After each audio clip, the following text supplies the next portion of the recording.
But the way that your resume is formatted, styled, and laid out can be responsible for your success or lack thereof when it comes to applying to jobs through the ATS. What's up, you guys? I am back with another video. I am Tamika Thompson. I am the owner and resume writer at Thompson Resume Writing Company. I specialize in transforming bland, lackluster resumes and LinkedIn profiles into powerful selling tools that help corporate mid-level, management, and executive professionals land interviews 2 times faster. For this video, I am giving you 4 common formatting mistakes that tend to get resumes rejected by the applicant tracking system. Getting past the ATS can be tricky. There are all of these rules to follow, right? You have to have the right keywords. You have to make sure you don't have certain special characters in the document. You have to make sure that you're including relevant information. You have to make sure that you're using the right file type. I get it. It can be a lot. But the way that your resume is formatted, styled, and laid out can be responsible for your success or lack thereof when it comes to applying to jobs through the ATS. So without further ado, let's get into those 4 formatting mistakes. Number 1 is having a super complicated or a super busy template. Many people use or download templates because they think that it's going to make their resume stand out. And most of these templates come equipped with all of the bells and whistles. There's a place to insert your picture, there's a cute little fancy font, maybe it's in cursive or maybe it's just really nice, and there are all these different columns and it has this nice little blush theme or this different color scheme to it, and it's so cute and it's so adorable and it looks all organized and it looks all polished. But some templates are not even ATS friendly and can actually result in your resume getting rejected because of what's included within the document or because of how it's laid out, how it's formatted, or how it's styled. At this point in the game, ATS systems can pretty much read anything because they've evolved so much. But even still, there are some file formats or some things that they cannot process because they're just too complex. Here are some templates that you want to stay away from.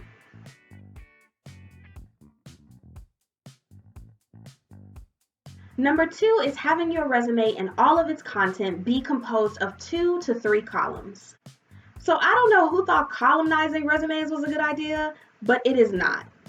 The reason why you want to steer clear of using columns in your resume is because the content within them can be translated during the ATS scanning and cause them to become jumbled up or out of order altogether. So by the time that the ATS processes them, the words are all over the place and they literally do not make any sense.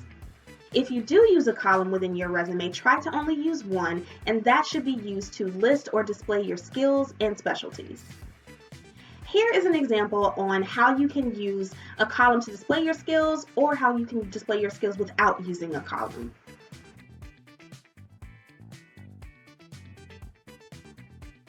Not only is having your resume spread across 2 to 3 or maybe even 4 columns bad for ATS processing, it's also extremely limiting. Those columns are pretty narrow, and so the information that you're able to put in there is very limited. Also, it's a little tricky to read, so if you can, try to stay away from columns altogether. Or again, if you're going to use a column, just use it for your skills and that's it. Here's an example of what a columned resume looks like.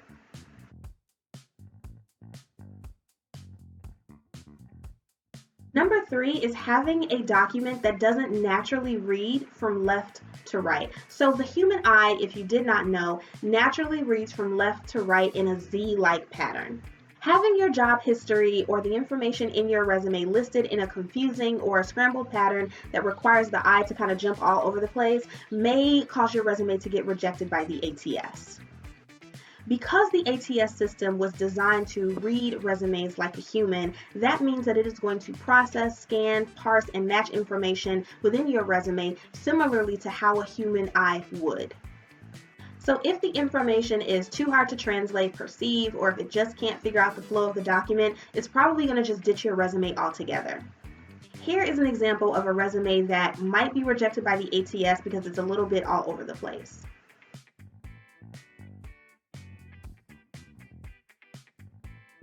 Number 4 is having large, chunky paragraphs of text. The average time that a recruiter spends looking at a resume is between 5 and 7 seconds. That means that you do not have a lot of time to capture their attention. And if you have large, chunky paragraphs of text, it's a surefire way to lose their attention altogether, in addition to being rejected by the ATS. Ideally, your job history should consist of several short but sweet, impactful bullets instead of sentences and paragraphs that go on and on and on and on.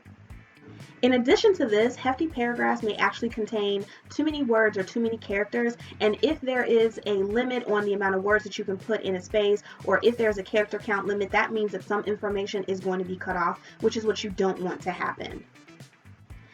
So instead of lumping your job descriptions into one big chunky paragraph with a gazillion sentences, try to break it up into 7 to 10 value-packed bullet points. Here are some examples.